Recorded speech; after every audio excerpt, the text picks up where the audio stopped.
আপনি তো শুধু জাদুর কথা বললেন, কিন্তু আপনার অনেক কিছুতে জাদু রয়েছে। আপনার বাঁশিতে জাদু রয়েছে। এবং এই উপস্থাপনা করেন।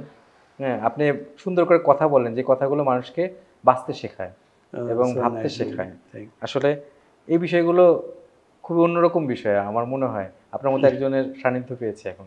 না বেশি আমার বলছি না কিন্তু, আমি কিন্তু আপনি ডিজার্ভ করেন সেজন্য বলছি আপনাকে। আমি খুব পড়তে পছন্দ করি। কারণ আমি দেখলাম যে জানতে হলে পড়ার কোনো গল্প নেই। বিকল্প নেই।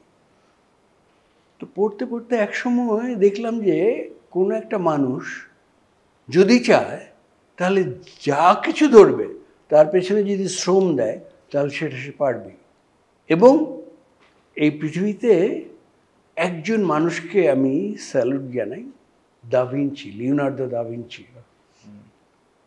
লিওনার্দো দা ভিঞ্চিকে মানুষ শুধুমাত্র ভাবে উনি বোধহয় শুধু মোনালিসা পেইন্টার অথবা লাস্ট সাপার করেছেন। নো নো নো, আমি শুধু ওনার স্কাল্পচার যা দেখেছি, পাথর কেটে যে বানিয়েছে, অবিশ্বাস্য। আমার চোখ দিয়ে পানি বেরিয়ে গেছে যে কী করে একটা মানুষ এইরকম করতে পারে।